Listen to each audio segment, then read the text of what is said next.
ஓம் சாயிரா சாயிரா ஓம் சாயிரா சாயிரா ஓம் சாயிரா சாயிரா அன்பே சாயிரா பேரன்பே சாயிரா அகிலம் தளிக்க ஆத்மா விழிக்க அனுதினம் சாயிரா எங்கள் அன்பே சாயிரா ஒன்றே இறைவன் ஒன்றே பூமிக்கென்றும் சாயிரா சரணம் சாயிரா நன்றே செய்து வாழ்வோம் நாம் ஒன்றே செய்து வாழ்வோம் அன்பே சாயிரா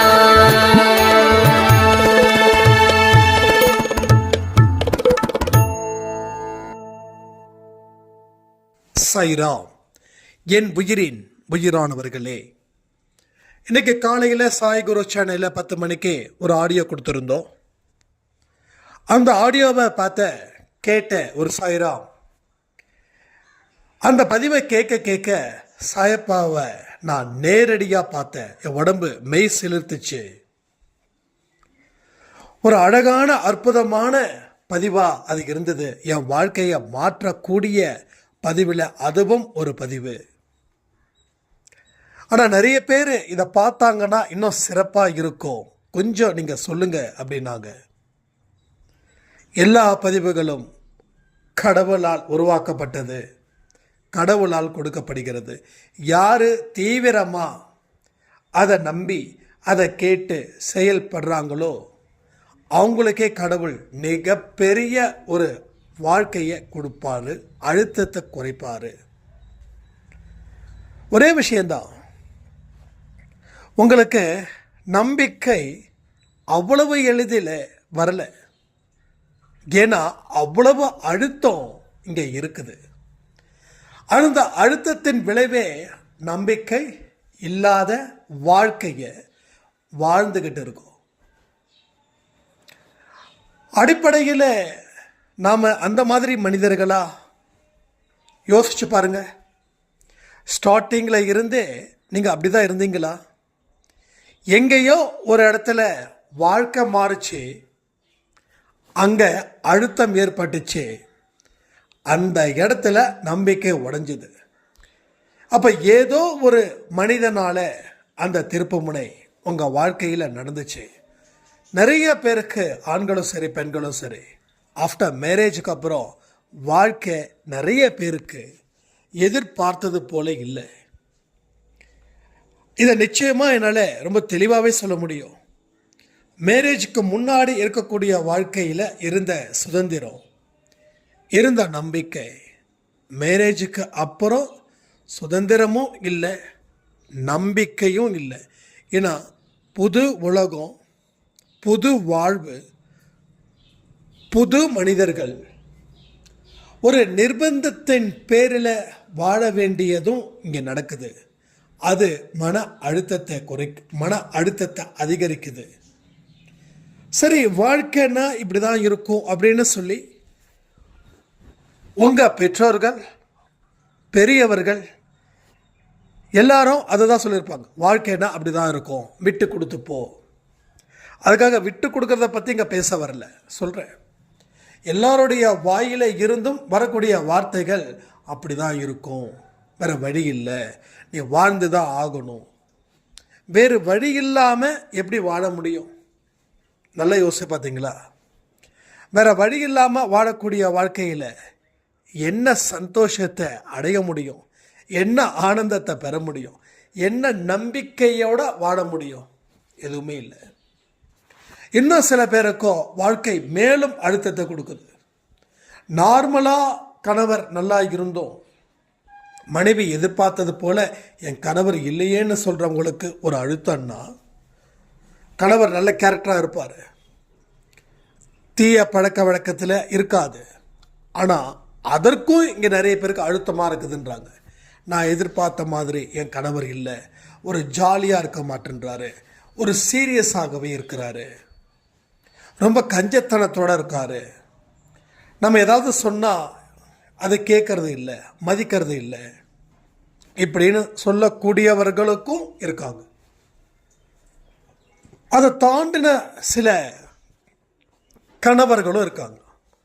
தண்ணி, மது, மாது இதில் இருந்துக்கிட்டு சீட்டாடுறது, ரம்மி, இன்னும் என்னென்னலாம் கெட்ட பழக்கம் இருக்குதோ அத்தனையும் அது மேலும் அழுத்தத்தை கொடுக்கக்கூடிய விஷயங்களாகவும் இருக்குது.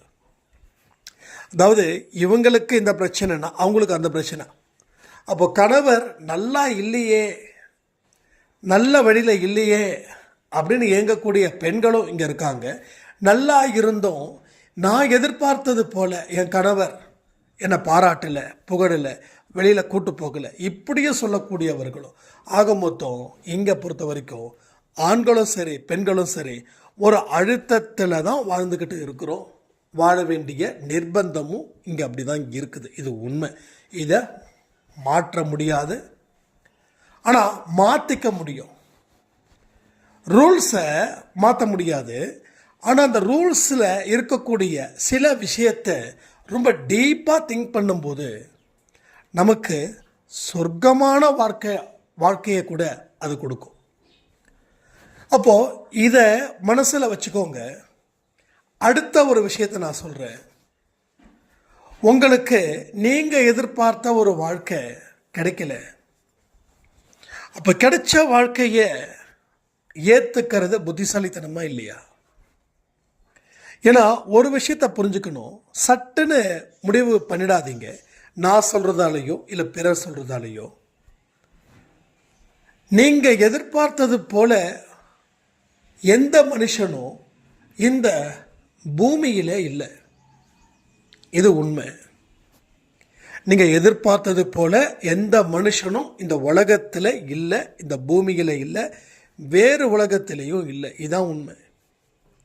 ரெண்டாவது, நீங்கள் எதிர்பார்த்தது போல நீங்களே இல்லை. இதுவும் உண்மை. இந்த ரெண்டு உண்மைகளை தெரிஞ்சுக்கிட்டா மனசு கொஞ்சம் அழுத்தம் குறையும். இங்கே எல்லாத்துக்குமே இருக்கக்கூடிய ஒரே ப்ராப்ளம் என்னென்னா மைண்டு ஸ்ட்ரெஸ்ஸு, மன அழுத்தம். இது ஒரு மனுஷனை வாழ விடாமல் ஒரு பைத்தியக்கார நிலையிலேயே அது வச்சு அவனை அழிக்குது. உண்மைகளை புரிஞ்சுக்கிட்டா கொஞ்சம் எளிதாக உங்கள் வாழ்க்கை இருக்கும். பட் உண்மையை புரிஞ்சிக்கல அப்படின்னா ஒரு கனவு வாழ்க்கையில் வாழ்ந்துக்கிட்டு அப்போ நினைவு வாழ்க்கை, நிஜ வாழ்க்கை வரும்போது கசக்கும். அப்போது நாம் என்றைக்குமே கனவு வாழ்க்கையில் வாழ்ந்துக்கிட்டு இருக்கோமா அப்படின்றத 1க்கு 10 தடவை நீங்கள் செக் பண்ணிக்கோங்க. உங்கள் கனவு என்ன, உங்கள் நிஜம் என்ன அப்படின்றதையும் பார்த்துக்கோங்க. உங்கள் கனவு வாழ்க்கைக்கும் உங்கள் நிஜ வாழ்க்கைக்கும் வித்தியாசம் வானத்துக்கும் பூமிக்கும் இருந்துச்சுன்னா அது உங்களை பைத்தியக்காரனாகவே மாற்றிடும். உங்ககிட்ட இருந்து எந்த விதத்திலையும் எந்த நல்ல விஷயங்களும் உள்ளேயும் போகாது, வெளியிலையும் வராது. அப்போ எந்த அளவுக்கு அந்த டிஸ்டன்ஸ் குறையுதோ அந்த அளவுக்கு வாழ்க்கை சந்தோஷமாக இருக்கும். அப்போது இந்த வித்தியாசத்தை எப்படி குறைக்கலான்னா நான் சொன்ன அந்த 2 பாயிண்ட். நாம் எதிர்பார்த்த மாதிரி இந்த பூமியில், இந்த உலகத்தில், வேறு எந்த உலகத்திலையும் எவனும் இல்லை. ரெண்டாவது, நான் எதிர்பார்த்த மாதிரியே நானே இல்லை. இந்த 2 விஷயங்கள் தான் உங்கள் வாழ்க்கைக்கு முக்கியமானது. இதை கமெண்ட்லேயும் கமெண்ட் பண்ணிங்கன்னா ரொம்ப நல்லதாக இருக்கும்னு எனக்கு தோணுது. இதை வச்சு அதை சரி பண்ணலாம். அப்போ இதை எத்தனை பேர் ஒத்துக்கிறீங்க? நீங்கள் யோசிச்சு பாருங்களேன். உங்களுக்கு வயசு ஒரு 40ன்னு வச்சுக்கலாம். இந்த 40 வயசு, ஒரு வயசு 1ல் இருந்து இந்த 40 வயசு வரைக்கும் எத்தனை மனிதர்களை நீங்கள் பார்த்துருக்கீங்க? எத்தனை பேர் உங்கள் எதிர்பார்ப்பை 100% நிறைவேற்றியிருக்காங்க? இது முக்கியமான லாஜிக், இது முக்கியமான கொஸ்டின். இதுக்கு கொஞ்சம் சிந்திச்சு ஆன்சர் பண்ணுங்க. 40 வயசு வரைக்கும் நான் எதிர்பார்த்தது போலவே என்னுடைய ஃப்ரெண்டு இருந்தார், என்னுடைய ரிலேஷன் இருந்தார், என்னுடைய அண்ணா இருந்தார், என்னுடைய அக்கா இருந்தார், ஏன் என்னுடைய பெற்றோர்களும் நான் எதிர்பார்த்தது போலே தான் அவங்களும் இருப்பாங்க அப்படின்னு உங்களால் உறுதியாக சொல்ல முடியுமா? அப்போது இந்த பதில் நீங்கள் சொல்கிறதுக்கு முன்னாடி, அதான் அந்த கேள்வியாக கூட நான் கேட்கல, கமெண்ட் பண்ணுங்கன்னு கூட சொல்லலை. பட் 100% சொல்கிறேன், 101% இதான் உண்மை. டெஃபினட்டாக அப்படி யாரையும் பார்த்துருக்க மாட்டீங்க. அப்போது இதுதான் உண்மை. 40 வருஷமாக எந்த மனுஷனும் இல்லை. உங்களுக்கு வயசு 60 இருந்தாலும் 60 வருஷமாக எந்த மனுஷனையும் நீங்கள் பார்க்கல. ஏன்னா இதுதான் உண்மை. உண்மையை சொன்னால் இங்கே அந்த உண்மை அவ்வளவு கவர்ச்சியாக இல்லாமல் இருக்குது. பொய்கள் தான் ஜாஸ்தியாக ரொம்ப கவர்ச்சியாக மாறுது. ஆரம்பத்தில் ஒரு சிநேகிதன் உங்களுக்கு வராங்கன்னு வச்சுக்கோங்களேன், அது உங்கள் சொந்தமாக இருக்கலாம், இல்லை எப்படியோ ஒன்று. பட் ஆரம்பத்தில் அந்த உறவு இனிக்க செய்யும், ரொம்ப இனிக்கும். போக போக கசக்கும். ஏன் அப்படின்னா எதிர்பார்க்குறீங்க,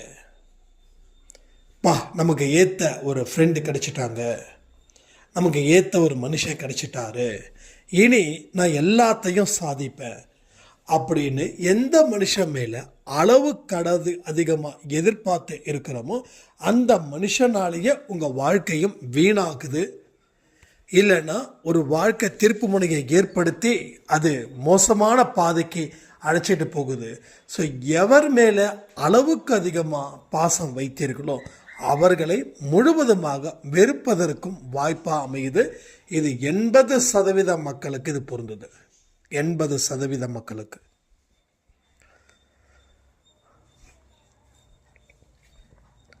அப்போ நம்ம தெரிஞ்சுக்க வேண்டியது இந்த 2 விஷயம். இந்த 2 விஷயத்தை நம்ம என்றைக்குமே மனசால அதை புரிஞ்சுக்கிட்டா உங்கள் வாழ்க்கை இப்போ எந்த மாதிரியான வாழ்க்கையை வாழ்ந்துட்டு இருக்கீங்களோ இதில் என்னெல்லாம் சிறப்பாக இருக்குது அப்படின்ற ஒரு பாயிண்ட்டை நீங்கள் எடுப்பீங்க. அதை கடவுள் உங்கள் கண்களுக்கு முன்னாடி கொண்டு வருவார். அதுக்கு தான் நான் சொல்கிறேன், சாயப்பாவோட பார்வை உங்கள் மீது இருக்கணும் அப்படின்னு. அவருடைய அனுக்கிரகம் இல்லைன்னா எதுவுமே இல்லை. இதை நான் 100க்கு 100 சொல்கிறேன். நீங்கள் என்னதான் மன வலிமை இருந்தாலும் உங்களால் மன வலிமை உடையிற அளவுக்கு ஒரு சம்பவம் நடந்துருச்சுன்னா, நான் எவ்வளோ பெரிய தைரியசாலியாக இருந்தேன், எத்தனையோ விஷயத்தை நான் தாண்டினேன், ஆனால் எனக்கு தாண்ட முடியலன்னு நமக்கு மேலே ஒன்று இருக்கும். அது நம்ம வாழ்க்கையில் நடந்துருச்சுன்னா நம்மளால் தாங்கிக்கவே முடியாது. ஆனால் கடவுள் நமக்கு துணை இருந்தாருன்னா அதை தாங்கிக்க முடியும். அதுக்கு தான் கடவுளுடைய வழிபாடும் கடவுளுடைய ஆசீர்வாதமும் கடவுளுடைய துணையும் ஒவ்வொரு மனிதனுக்கும் தேவை. இதுக்கு தான் நம்ம கடவுள் வேணும், கடவுளை பற்றி நிறைய பேசுகிறோம், எக்கச்சக்கமாக பேசுகிறோம். கடவுள் ஆறுதலை தாண்டி வெற்றி பெறுவதற்கு தான் தயாராக இருப்பார். நீங்கள் எந்த கடவுளை நம்பி உங்கள் வாழ்க்கையை ஒப்படைக்கிறீங்களோ அந்த கடவுள் உங்களை என்னைக்கும் எப்பொழுதும் கைவிடவே மாட்டார். அதை தாண்டி வெற்றியை பெறுவதற்கு உண்டான யுத்திகளை உங்களுக்கு காண்பிப்பார். அப்படி உங்களுக்கு ஏதாவது காண்பிக்கிறாரான்றதை கொஞ்சம் கமெண்ட் பண்ணுங்க. அப்போ இல்லைன்னா இப்படியே தான் போகுது லைஃபு, ஒன்றும் சேஞ்சஸ் ஒன்றும் தெரியல அப்படின்னா இன்னமும் கடவுளுடைய துணை இருக்குது. ஆனால் அந்த துணையால் உங்கள் வாழ்க்கையில் எந்த மாற்றமும் வரலை. அப்போது கடவுள் மேலே தப்பு இல்லை, நம்ம மனசில் ஏதோ ஒரு கோளாறு இருக்குது. அதை சரி பண்ணிட்டோம் அப்படின்னா கடவுளுடைய துணை ஈஸியாக கிடைச்சிடும். ஈஸியாக கிடைச்சிடுச்சுன்னா ஒரு சில யுத்திகளை அவர் வழி வகுப்பார். அதில் நீங்கள் ஹேண்டில் பண்ண ஆரம்பிச்சிட்டா நிம்மதியான ஒரு வாழ்க்கையை நீங்கள் வாழ முடியும், சரித்திரம் படைக்க முடியும். நிச்சயமாக சரித்திரம் படைக்க முடியும். அப்போது என்ன செய்யணும் அப்படின்றத நான் சொல்லியாச்சு. அதை எப்படி செய்யணும் அப்படின்றது நீங்கள் யோசிக்கணும். இப்போ இந்த வாழ்க்கை நரக வாழ்க்கையாக இருக்குது அப்படின்னு நினைக்கிறீங்க. சரி, நான் ஒத்துக்கிறேன், நரக வாழ்க்கை தான். ஆனால் இது 100% நரக வாழ்க்கையா? இதுதான் கேள்வி. நீங்கள் கமெண்ட் பண்ணுங்க. எஸ், நான் 100% நரகத்தில் தான் வாழ்ந்துக்கிட்டு இருக்கிறேன் அப்படின்னு உங்களால் சொல்ல முடியுமா? இதுக்கு பதில் சொல்லுங்க. இது கேள்வி, ஆன்சர் பண்ணுங்க. ஆனால் ஒரு விஷயம், 100% நரகத்தில் ஒரு மனிதனால ஒரு நாள் கூட இருக்க முடியாது. புரியுதா? உங்கள் மனசில் என்னென்னமோ சில விஷயங்களை நீங்களாக சுயமாக ஏற்படுத்தி கஷ்டப்பட்டு இருக்கீங்க. அப்போது 100% நரக வாழ்க்கையை வாழறன்னு நீங்கள் சொன்னீங்கன்னா ஒரு நாள் கூட அந்த வாழ்க்கையை நீங்கள் வாழவே முடியாது. இது உண்மை. இது 100% உண்மை. அப்போது 100% நரக வாழ்க்கை இல்லை. அப்போ 99% நரக வாழ்க்கை இருக்குதா? கண்டிப்பாகவும் இல்லை. அப்போது நீங்கள் இதுவரைக்கும் சிரிக்காமலே இருக்கீங்களா? இதுவரைக்கும் பிடிச்சதை சாப்பிடாமலே இருக்கீங்களா? இதுவரைக்கும் மொபைலையோ டிவியோ பார்த்து ஹாப்பியாக இல்லாமல் இருக்கீங்களா? உங்கள் ஃப்ரெண்ட்ஸ் கூட போகாமல் இருக்கீங்களா? இல்லை உங்கள் வீட்டில் சங்கிலியால் அடைக்கப்பட்டு காயப்படுத்திக்கிட்டே இருக்காங்களா? இதுக்கு பதில் சொல்லுங்கள். அப்போது படிப்படியாக சில விஷயங்களை நாம் செக் பண்ணும்போது கிட்டத்தட்ட நாமளாக ஒரு வாழ்க்கையை ஏற்படுத்திக்கிட்டு, நாமளாக ஒரு சித்திரவதையை அனுபவிச்சுக்கிட்டு, நாமளாக நம்ம கைகளையும் கால்களையும் கண்களையும் கட்டிக்கிட்டு வாழ்ந்துக்கிட்டு இருக்கிறோம். ஸோ ஒரு 30-40% மட்டும்தான் உங்களுக்கு நரகம். இது உண்மை. சொல்லும்போது என் மேலே உங்களுக்கு கோபம் வரும். இங்கே வந்து பாருங்க நான் எப்படி வாழ்ந்துக்கிட்டு இருக்கேன் அப்படின்னு. திரும்பவும் சொல்கிறேன், உங்கள் மனசுக்குள்ளே தான் பிரச்சனையே தவிர இந்த உங்கள் கூட இருக்கிறவங்களால உங்களுக்கு எந்த பிரச்சனையும் கிடையாது. அப்போது மற்றவங்களோட வாழ்க்கையை நோண்டுறீங்களே, உங்கள் வாழ்க்கையில் இருக்கக்கூடிய சந்தோஷத்தை, நம்பிக்கையை நீங்கள் நோண்ட வேண்டியது தானே. நமக்கு யார் பிடிக்கலையோ அவங்களையே நமக்கு தேடிக்கிட்டே இருக்கோம். என்ன பண்ணுறாங்க, என்ன செய்கிறாங்க, ஏன் இப்படி பேசுகிறாங்கன்னு. இது பேர் தான் நோண்டுறதுன்னு சொல்கிறேன். நாம் என்னைக்காவது நல்ல விஷயத்தை நோண்டியிருக்கோமா? இல்லையே. அப்போது இன்று முதல் உங்களுக்கு ஒரு விஷயத்தை நான் சொல்கிறேன். உங்களுக்கு இருக்கக்கூடிய நரகத்தின் சதவீதம் 50% உள்ள. நல்லா புரிஞ்சுக்கோங்க. நான் கற்பனை பண்ணிலாம் பேசலை, ரியலாகவே சொல்கிறேன். இதை நீங்கள் ஏற்றுக்கிட்டீங்கன்னா இந்த 50 100 ஆக்கிடலாம். ஏற்றுக்கலைன்னா உங்களை நீங்கள் சிறை வைத்து நீங்கள் சித்திரவதை அனுபவிச்சுக்கிட்டே இருக்கிறதுல நீங்கள் கில்லாடியாக இருக்க போகிறீங்கன்னு அர்த்தம். அப்போ நான் சொல்லக்கூடிய விஷயம் 50% கீழே தான் நரக வாழ்க்கை. அப்போது மெஜாரிட்டி சொர்க்கந்தான். உங்கள் கணவர் குடிக்கலாம், தப்பான வழிகளை போகலாம், அதுக்காக நீங்கள் சந்தோஷமாக இல்லாமல் இருக்கீங்களா? உங்கள் கணவர் சம்மந்தப்பட்ட விஷயத்தை பார்க்கும்போது மட்டும்தான் உங்களுக்கு கஷ்டமே தவிர உங்களுக்குன்னு பார்க்கக்கூடிய விஷயத்தில் எந்த கஷ்டமும் இல்லை. அது புரிஞ்சுக்கோங்க. நான் அதான் சொல்கிறேன், கஷ்டத்துலேயும் கொஞ்சம் ஆற அமர ஒத்து பார்த்தோம் அப்படின்னா அதுலேயும் சந்தோஷங்கள் நிறைய இருக்கும். அதுதான் நான் சொல்கிறேன். உங்கள் அம்மா கிட்ட பேசுகிறதுல சந்தோஷம், உங்கள் அப்பா கிட்ட பேசுகிறதுல சந்தோஷம், உங்கள் குழந்தைங்க கிட்ட பேசுகிறதுல சந்தோஷம், உங்களுடைய நண்பர்கள்கிட்ட பேசுகிறதுல சந்தோஷம், டிவி பார்க்குறதுல சந்தோஷம், மொபைல் பார்க்குறதுல சந்தோஷம், அன்பே சாய் ஆடியோ கேட்குறதுல சந்தோஷம், அன்பே சாயில் மற்ற குடும்பத்தில் மற்றவங்க கிட்ட தனிப்பட்ட முறையில் பேசுகிறதுல சந்தோஷம். அப்போ இத்தனை சந்தோஷம் இருக்குது. அப்போ ஒரே ஒரு நபரால் உங்களுக்கு துக்கம், அது 100% கிடையாது.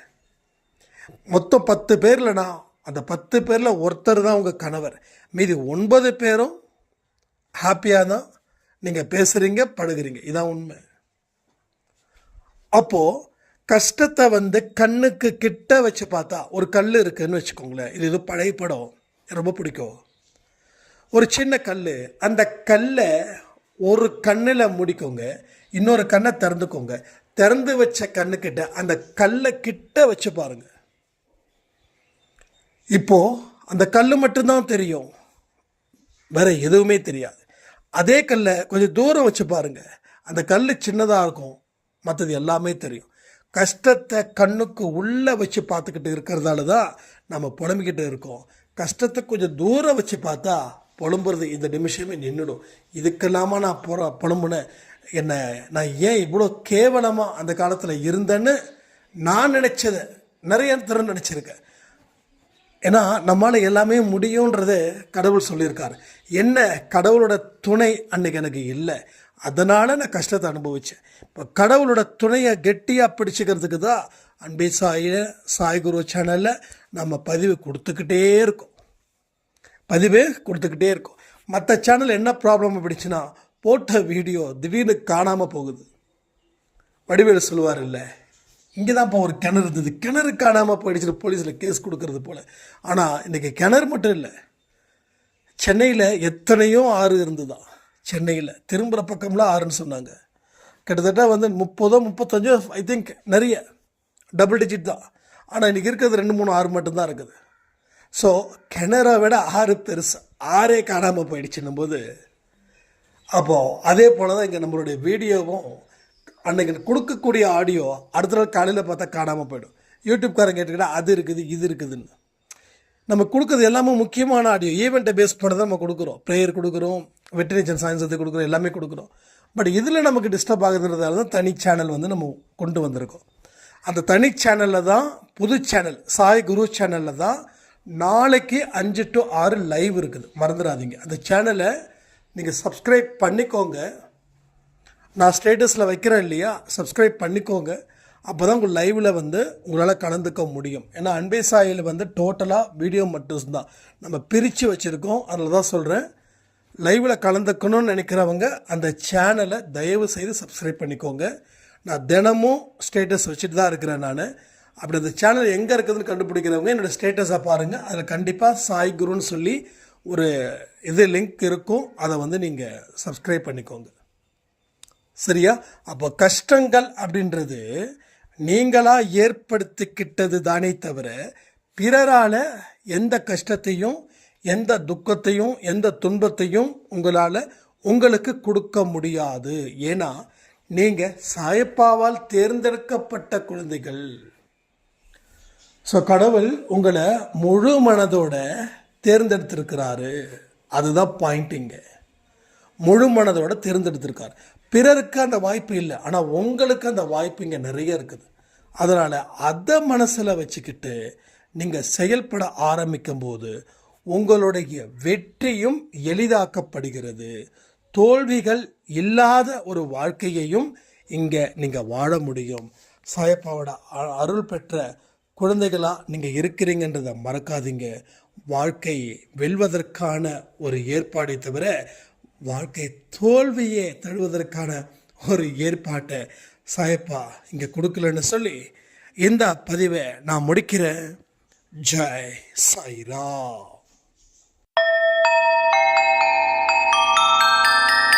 ஓம் சாயிரா சாயிரா ஓம் சாயிரா சாயிரா ஓம் சாயிரா சாயிரா அன்பே சாயிரா பேரன்பே சாயிரா அகிலம் தளிக்க ஆத்மா விழிக்க அனுதின